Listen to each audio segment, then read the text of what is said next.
Welcome to show number 3 of the Fort Wayne Area League of Women Voters Policy Matters, I guess we'll call it for now. We have been trying to facilitate 30-minute nonpartisan conversations about public policy topics of interest and upcoming events over the last couple months, and have some other ideas for future shows as well. So we're going to try a new topic each month, and we'll program them on WELT 95.7, which is hosted by the Allen County Library and broadcasting from the IPFW Tower as space is available. But if you don't want to take random chance at finding our shows, we have turned them into YouTube videos and are posting them on our League of Women Voters website, which is lwvfw.org. And you can also find links to that on our Facebook page, which is League of Women Voters of the Fort Wayne area. So there's an opportunity to catch up if you've missed the first 2 shows.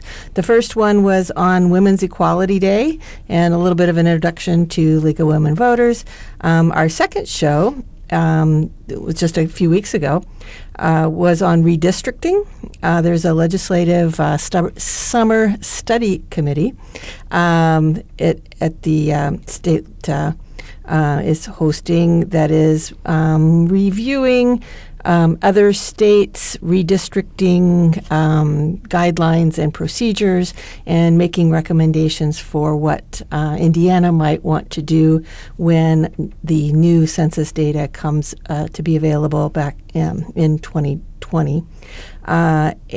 If you're not familiar with redistricting, I guess to back up a little bit, the process of choosing the area that people will represent in the House and Senate seat districts is kind of what we call redistricting. Mm-hmm. And so that's kind of the very beginning of what we're going to be talking about today, which is about voting. So one of the reasons why redistricting is important is if you have a district that has relatively even split of various parties, you'll have probably a better opportunity for more competitive races, more people who are willing to throw their hat in the ring, so that you actually have somebody to vote for instead of uncontested races. And it just makes the process more interesting, gets people more engaged, and makes sure that there's actually some opportunity to have a voice with your vote. This show is going to be about process primarily, how you go about registering to vote, making sure that people know how to vote, where to vote, when to vote. Is not going to be about who to vote for. We at the League of Women Voters and my guest are both nonpartisan organizations, and so we're not going to make any suggestions or conclusions about anybody that is running or might possibly ever run. This is really process. And so Beth Dlug, who is our Director of Elections for Allen County, is with me today. And she is responsible for all the administrative functions about voting except for voter registration. There's another office here in the Allen County that takes care of that. They decide where the voting poll locations are going to be, make sure that everybody gets all of their reports in on time, prepare ballots, train the poll workers, manage early voting, and of course the election process on Election Day. They have a full-time staff of 3 people, and then during the election season, there's about 30 additional employees that work for about 6 weeks to help make sure that all goes well. So, Beth, thank you very much for joining me on this show, and tell me a little bit more about this whole voting thing. Thanks for having me. It's just a real pleasure to be here. Well, this whole voting thing is definitely coming upon us in the next few weeks. And so what we like to do at the election board is make sure that everybody is informed on how the process works. And one of the first things we like to talk about is what is on the ballot. Right. And it's hard not to notice that there's a presidential election coming up. Very hard to notice. What? Yeah, exactly.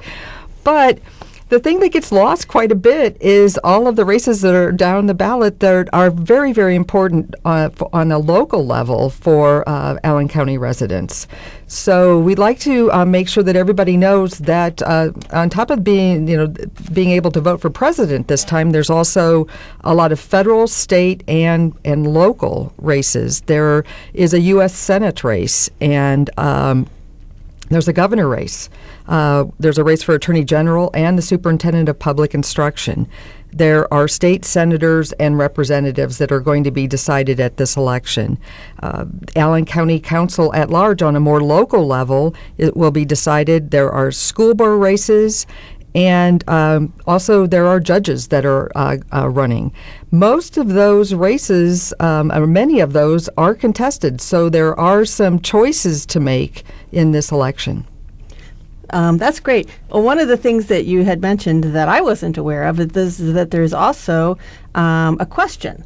Right. That's very rare, really, these days. It's becoming a little bit more common, but it is rare. And in order to have a public question on the ballot, which in Indiana you can only have that if the legislature approves it. So like in some other states, they will allow you to put all kinds of ballot measures on the ballot if you have enough signatures. It's not that way in Indiana. It has to go through 2 sessions of the legislature in order for it to be put on. But this year there is a question and the questions are always the first thing that's going to be on the ballot per law. And this question is about hunting and fishing, and it's about making it a constitutional amendment to preserve hunting and fishing in Indiana. Okay. And how would somebody go about getting more information about how to make a choice on that question? Well, I did my own little homework on that because I wasn't quite sure when I first saw it, and I just Googled it, and I just Googled Indiana constitutional amendment, hunting and fishing, and I've got all kinds of information about pros and cons, both arguments for and against that. Okay, great. So that would be the best. Later in the program, we'll provide people with some good links for ways to find out more about the candidates for the different offices. Right. There's, of course, national resources that are available, and then there's some resources available at the state level, too, that talk about all of the different candidates so that you can make some informed choices about who you would like to cast your ballot for. But the public question won't likely be in that resource list, so you'll probably have to research that separately. Yes, absolutely. Yeah. Yes. Yeah. On a side note, I remember when I lived in San Francisco for a brief time. Mm-hmm. It was one of those places where you could kind of get a question on just easily, and one of the questions, which it was just rather bizarre, was we had to vote on whether a police officer was allowed to travel or to patrol actively with his ventriloquist dummy. Those are the types of things that can get on if you just get enough people to sign. Well, somehow that seemed important. And it was especially challenging because all of the voter registration or all of the voter information documents had to be translated into multiple languages in San Francisco. So the document that you had to reference was like a phone book. Anyway, I digress. But there are some certain other things besides this besides this question that are unusual with the voting process this year. One of the changes is the change in how you would go straight ticket. Is that correct? That's correct. It just was enacted in July of this year, and it changes how the straight party function works with a multi-seat candidate race. And those, what I'm referring to there is at-large seats. So we have, for instance, on this ballot, Allen County Council at large. So it'll only affect that race this election, but it will affect other races as we move on. So the straight party function, how that works is when you press, for instance, one party, that function will pick all of the candidates that are affiliated with that party that are on that ballot. Well, it will do that now for everything except the Allen County Council at large. This was in an effort to clarify voter intent. Many times on the mailed ballots, someone might vote for a straight party ticket and then maybe make a change on the multi-seat candidates, and maybe they would vote for two of that parties and then one of another party's. So the election board was always, they had to decide, what did that voter really mean? And did they really want to vote straight party, or did they want to vote for two of one party and one of another? And so that put a lot of subjectiveness into the process. This will clarify that. And on those multi-seat races, you will have to select who you specifically want separately from the straight party function. Okay. So when it says you have to vote for three, you have to specifically choose the three people that you want. I guess that's especially important if there are only two people running in the party that you are choosing. Right. So that would make sense, I guess. Yeah. Right. Okay. So, yes. So again, that sort of highlights the fact that it's important to do your homework ahead of time. That's because, there are, even if you are somebody who has voted, consistently through your whole life 100 times, potentially, there are some changes from year to year on how to do that. Right. Another change, relatively new, that in the last year or two, is when you can vote, because those of us who you were aware that there was sort of an absentee ballot process that you could kind of, if you weren't going to be home that day, you could do something, but, weren't really sure, never had to do that before. Now there are a lot more options besides that, where you can go vote early at different polling locations. Can you describe a little bit more about how that works? Sure. Voting early, it used to be election day, and now we consider it almost election month. Right. Early voting at our location at the Russo Center starts 28 to 29 days, depending on, there's a holiday, Columbus Day this year, so we start a day later, October 12th. So we'll start voting people immediately on October 12th from, Monday through Friday, 8 to 4:30 while we're open, up until November the 1st. And then we'll actually open up satellite locations, 4 locations, for library locations. Library is a great partner with us on this. Yeah, that's right. At the Beloit, DuPont, Georgetown, and Hessen Castle libraries. So we have extended hours on those days, and it's just a wonderful opportunity to vote early if you're not going to be able to get out on election day and you don't want to vote by mail. Some people don't like voting by mail. They want to do it on the machine. But then again, we've got that option of voting by mail if that's what you prefer, and a lot of people like that. Right. So, and some of those days are Saturdays, right? There's 2 Saturdays, which is kind of helpful for people who work and have kids and are trying to figure out how to get that in. Right. It's a lot more convenient maybe for some people. Right. The last 2 Saturdays before the election, we are open for voting at Russo, and then that last Saturday, we're also open at the satellites. And actually, those satellites, we are going to be open until 9 o'clock at night on Tuesday and Thursday nights. And we were not sure that the first time we did that was in the primary, not sure that we were going to get a lot of response, and oh my goodness, it was crazy. I know. We saw people waiting in line to vote early, and we're like, really? Yeah, that's crazy. Yeah, but if they're ready to vote, that's great. And they can't be there, and this is something that's convenient for them. I just love that we are able to offer that opportunity. Yeah, I think that is really good, and that does require you to do your homework early. Right. And there is there's always that opportunity, I guess, for some late-breaking news to change your mind, I guess, before Election Day. So I know a lot of people do like to vote on Election Day. Absolutely. It's a tradition. They have to make sure that it's a social thing, right. You know, you get to and see your neighbors at the polls. And you could absolutely still do that, and you know, the vast majority of people still do. Right. I guess we'll talk about IDs later too, but just to remind people that when you vote early, you do need to bring your ID just like you would if you were coming to a poll. If you were mailing in your ballot, how do you work the ID thing? How does that work? Well, that is something you don't need an ID if you're going to mail your ballot, and we have other ways to check that the person who has voted the ballot is actually the person that is in the voter registration poll. So that is something that we do on a manual basis. Okay. All right. Good. I just wondered that. And then there's also another possibility that I wasn't even aware of called a traveling board. What is that? Well, we do have people that are unable to vote due to being confined either to a disability or an illness. We actually go to hospitals the day before Election Day if somebody has taken ill and needs, we need to go to the hospital. Now, there's certain things we cannot do. If someone's contagious, we can't go in.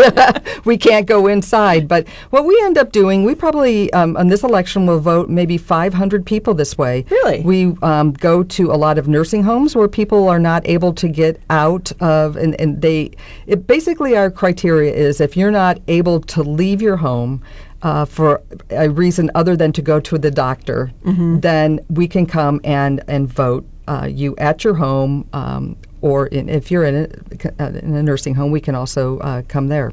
Right. We do send a bipartisan team. So we have a Republican and a Democrat who take a voting machine to you, so you can vote on the machine. It's not a paper ballot. It's just like at the polls.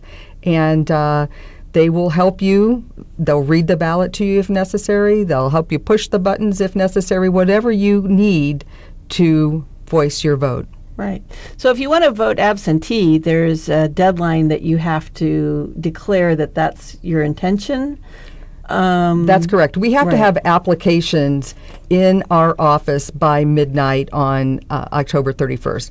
My assistant director will say 11:59 p.m. So I will put that in there. And she'll be sitting there, ready to stamp it. But so I think that's something that that's really where these early voting opportunities really sort of help fill that gap. Right. Because you may know that you're not going to be available November 8th a month ahead of time, or you might not. Right. So if you know you're going to be unavailable, you can plan ahead and send in paperwork and make that happen. I think a lot of people find that trouble not worthwhile, I guess, or, they don't bother to make that effort. You have to go get the form, you have to fill it out, you got to mail it in. Nobody even knows how to use a stamp anymore because you can't email it in. How does this work? It's a lot of paperwork, too. It's a lot of paperwork, a lot of instructions, and we always get a little heartbroken over the process because someone will invariably not read the instruction maybe correctly and do it incorrectly. And sometimes our board has to cancel a vote because it's not done right. So we do our best. Right. And not to discourage people No. that process. Yes. But just make sure that if you're doing it, we provide a lot of instructions. And sometimes that may seem like, well, I already know how to do this, but things change. So make sure you just, go over those instructions when you're looking at it. Right. But if you miss that deadline, then there's the opportunity to do the early voting, which I think is a really great thing. I've done that a couple of times already where you just have, I'm already in the neighborhood, you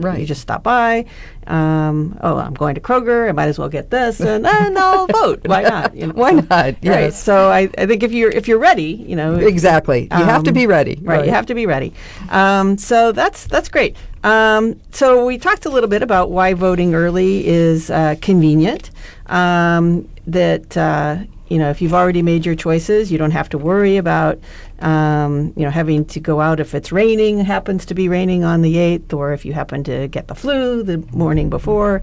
If you've got, you can certainly all go as a family and vote early if you want We to see make a that lot social. of that. It's a family affair where, daughter's picking up mom and grandma, and they're all coming to the same place, and they're enjoying the moment together of voting together when they actually live in separate parts of Right. the county, and they can't usually vote together. So Right, we see yeah. a lot of that. That's a good idea, and you don't even have to pay attention to where your voting place is. As long as you know how to get to the library, you're good. That's right. Yeah, That's I think right. that is handy. Yeah.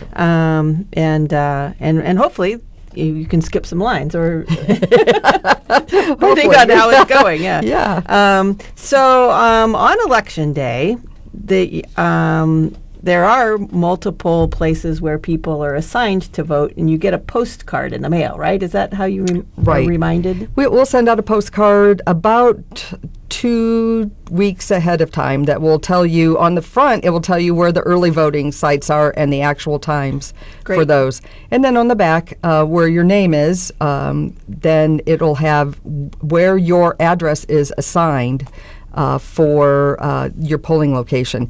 Now, one thing I want to say about that is we are sending it to households that have registered voters.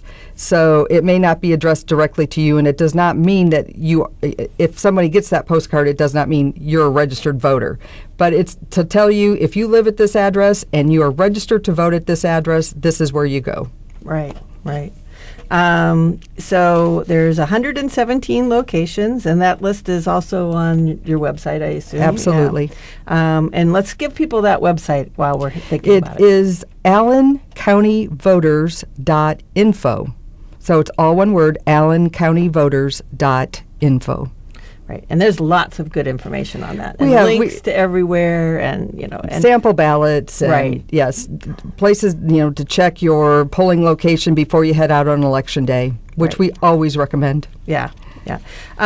So there's a couple of Q&A sort of things that I had seen in a book that another good resource is this relatively new, I think, book that's called Your Vote is Your Voice, The Voting Rights of Hoosiers with Disabilities. But it's certainly a really good resource for everybody, and it has, in addition to that, some specific resources for people who may have some special needs.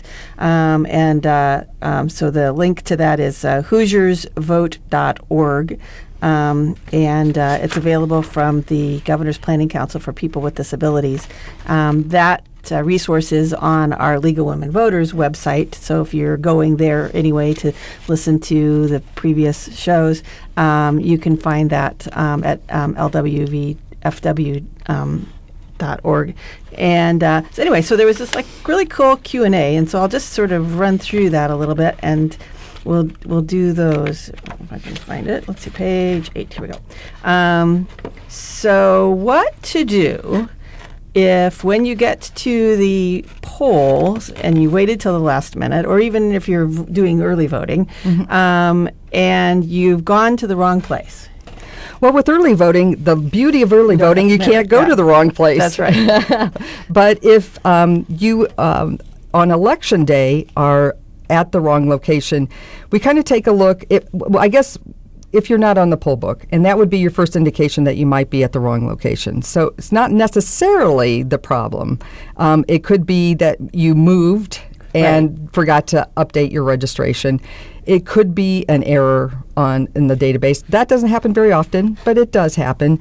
So the first thing that we would want you to do is we're going to ask you some questions about did you move? Have you changed your name?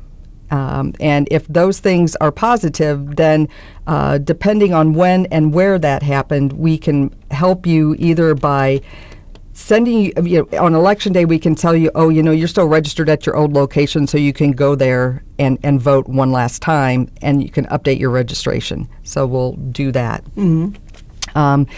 If it's a name change, you can change your name right there by filling out an affidavit. If you are in the right location, and you're in your old location, you can go ahead and update it. So the next time you'll be in the right location. All of those things can be done right there at the polling place.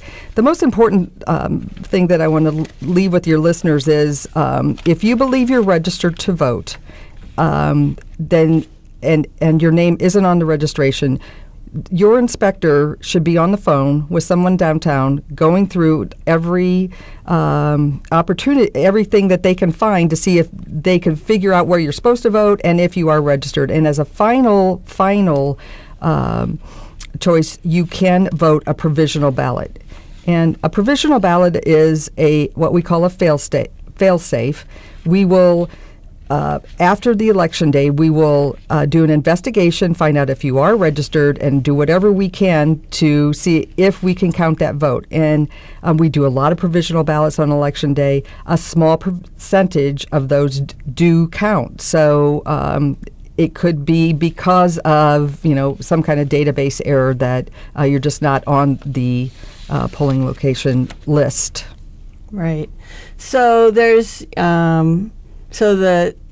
I guess sort of one of my takeaway from that is that they'll do what they can to help bail you out. Right. But if you haven't done your homework up front and made sure that you have a valid ID and that you have a valid registration, that you vote, that your address is correct, that your name is correct, there's a percentage chance that your vote won't count and you will have wasted your time and energy. So, right. so to back that up, then you need to be prepared to vote. You have to know. You have to have done a few things ahead of time. And I guess that's one of the advantages of maybe attempting to vote early is that if you find that you don't have your ducks in a row, you've still got a day or two or a week or two to get that figured out and make that correct. That's absolutely correct. Almost kind of like a practice trip or something. So if you need assistance voting, there are certainly people who are able to help you. They can't pull the lever for you because that would be wrong. Right. But you can have someone who comes with you to the polls and assist you if you need assistance because of a disability or if you're unable to speak or read English. So you can have someone come with you. They can't be a union rep or your employer, but you can bring someone. But you can have someone, or you can ask two people that are poll workers to help you. And again, that will be a bipartisan team. It will be a Republican and a Democrat that will go behind the booth and help you with marking your ballot. Right. And of course, one of the things that this guidebook stresses, because it's put out by advocates for people with disabilities, is ensuring accessibility at the polls. And that's really one of the advantages of having the early voting at libraries, because libraries are accessible and a lot of people with disabilities are used to going to a library and can handle that. Right. And with 117 locations, there could still be a challenge or two, but the ADA has been in force for a long time, so there's hope that there will be accessible locations in all places. Yeah, we do a assessment for ADA, and we add directional signs. We add parking cones to make accessible parking. We have ramps if there's a little ledge that going up into the building. So, but we would encourage anyone who sees that does have disabilities that sees an issue to let us know, because we will, if there's something we've missed, then we'll correct it. Right. There's certainly accommodations for wheelchair access. Service animals would be welcome. So I think that shouldn't be a barrier. Right. And it's certainly if people have some concerns or health concerns that prohibit them from being mobile, there's always the ability to vote at home or to vote absentee. Correct. Yeah. Correct. But they don't have to. They get to participate just like everyone else if they want to. That's right. That's great. That's right. So going back to preparing to vote, one of the things that there's kind of two issues that I think are really interesting about being do I get to vote or not, and where?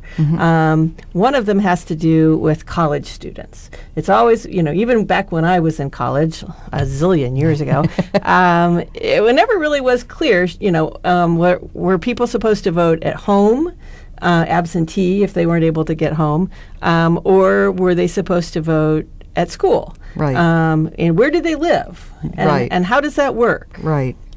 Well, they can actually, register in either place, but they can only be registered in one place. So if they're registered... Vote early, vote often. Right. Wrong. So if they're registered here, they can vote an absentee ballot. Sometimes a lot of the college students will come back here, actually, to vote on Election Day as well, if they've got that built into their schedule.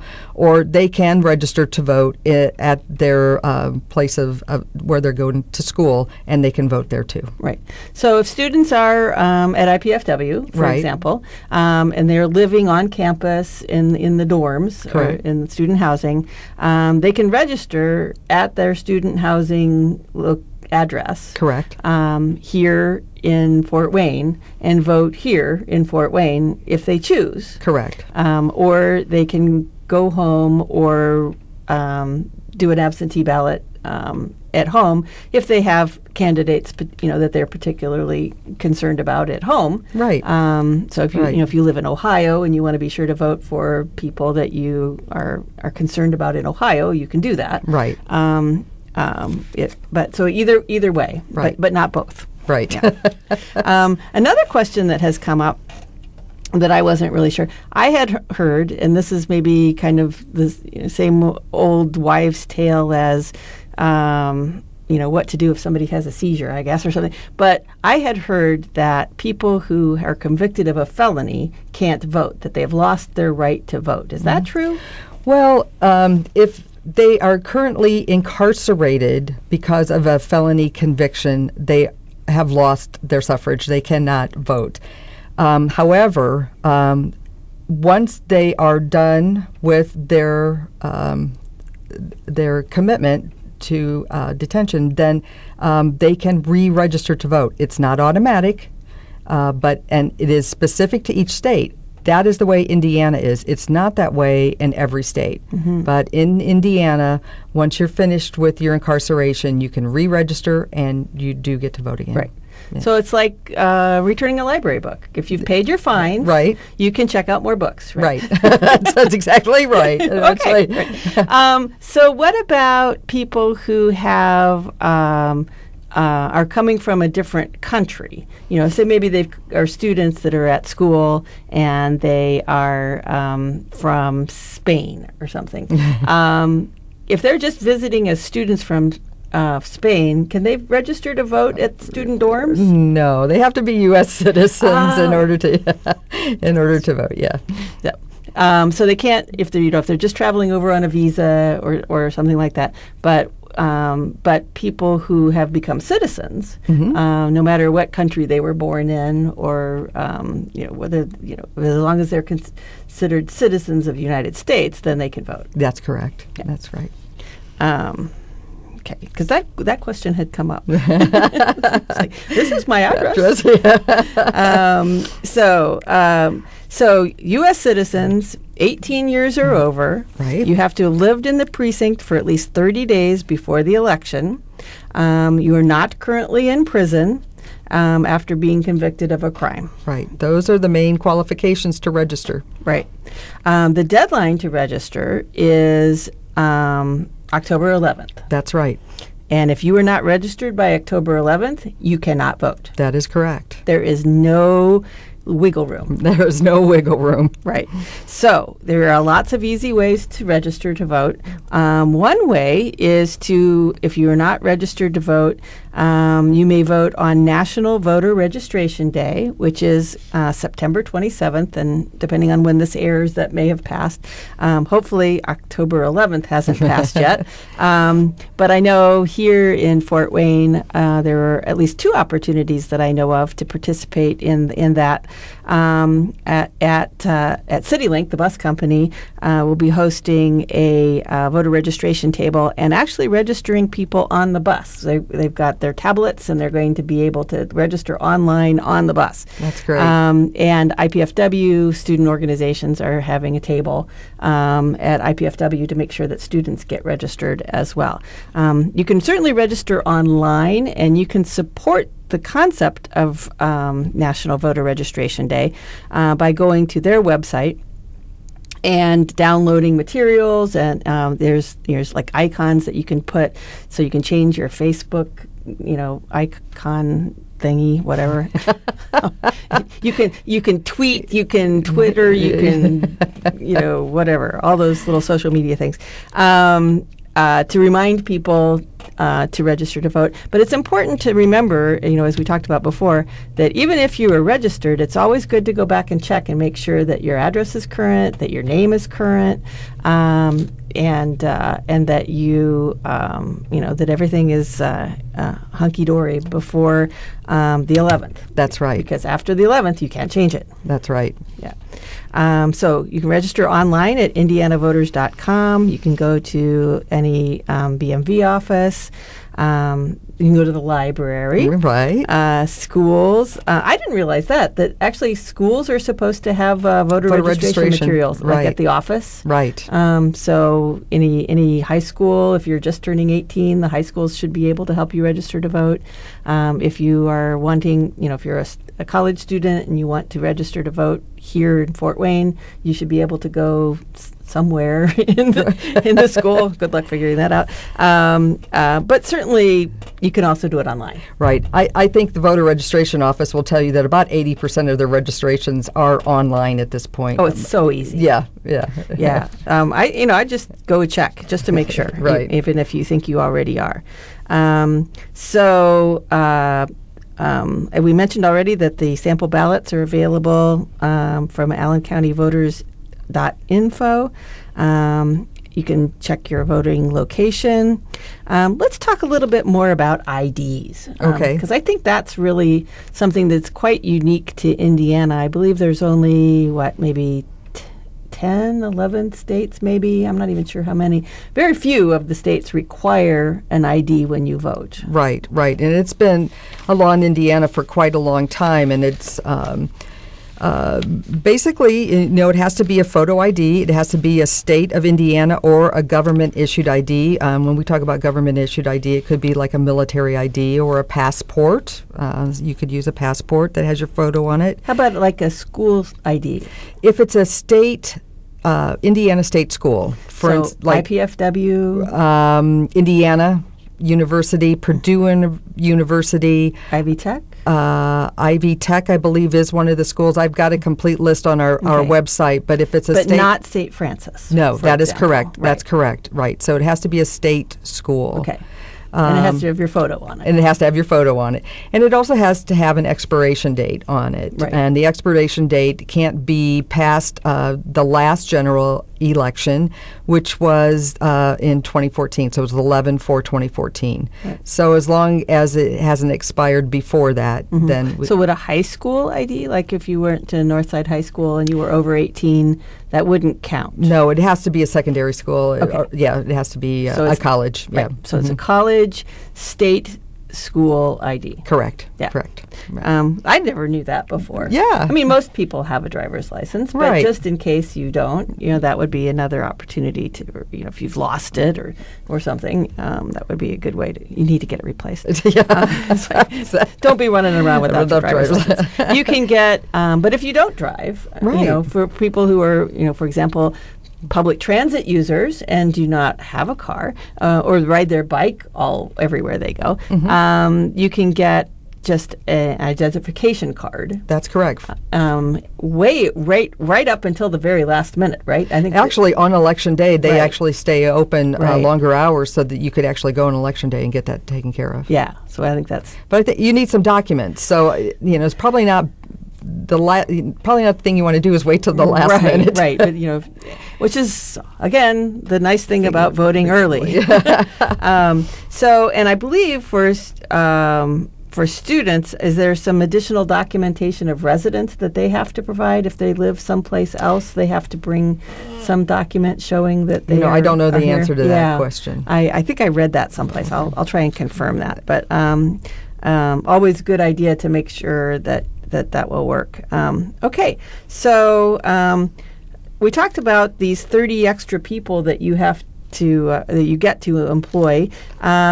And I know that I've got people in my neighborhood that have been poll workers since dirt, I think. I see them there, and that's a long day. I'm just amazed at how these, well-preserved senior citizens are able to survive this long day, but they are, and it's great. Yeah, we will put out 795 poll workers during this election. So, and they're such a great group of people, and they're so committed to the process. We just are very, very lucky in Allen County to have the kind of poll workers that we have. Right, but at some point, people get to retire from that job, right? Right.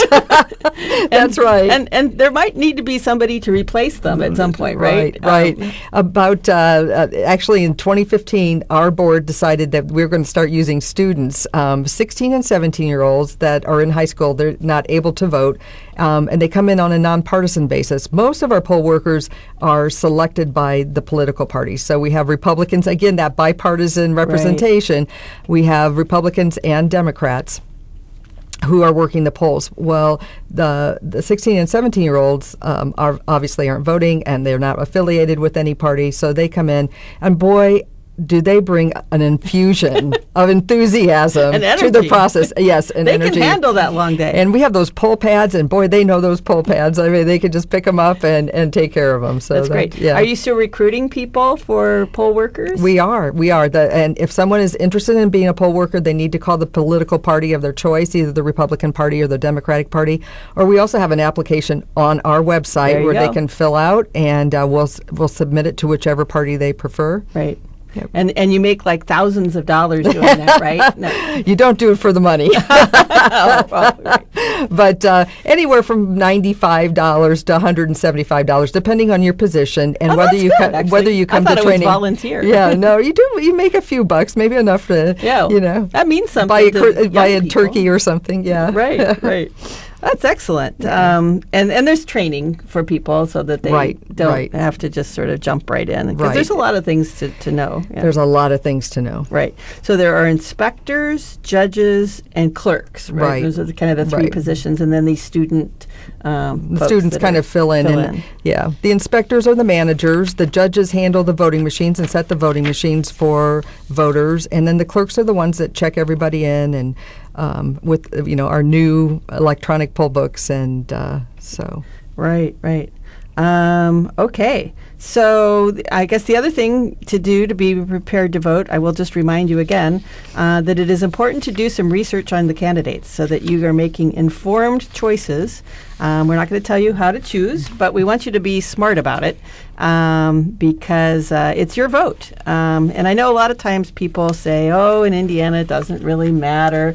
Well, maybe sometimes for presidential elections it doesn't matter, but boy, does it matter for the ones that are down the ballot. Mm-hmm. I can't tell you how many times, especially like school board or city council or in this case county council or somebody that is running even for state representative, 2 votes can sometimes make, it's like neck and neck, and it's very, very close, even in districts that may not be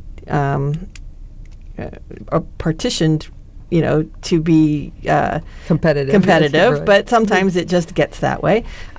So, never ever think that your vote doesn't matter. And as my mom always said, you can't complain if you don't vote. That's right. That's right. And I think that's really true. I mean, you really, I know that Indiana kind of got a bad rap in recent years for having really low participation rates. And there's really, nobody to blame for that, but yourself. If you're not voting, then you can't complain. Right.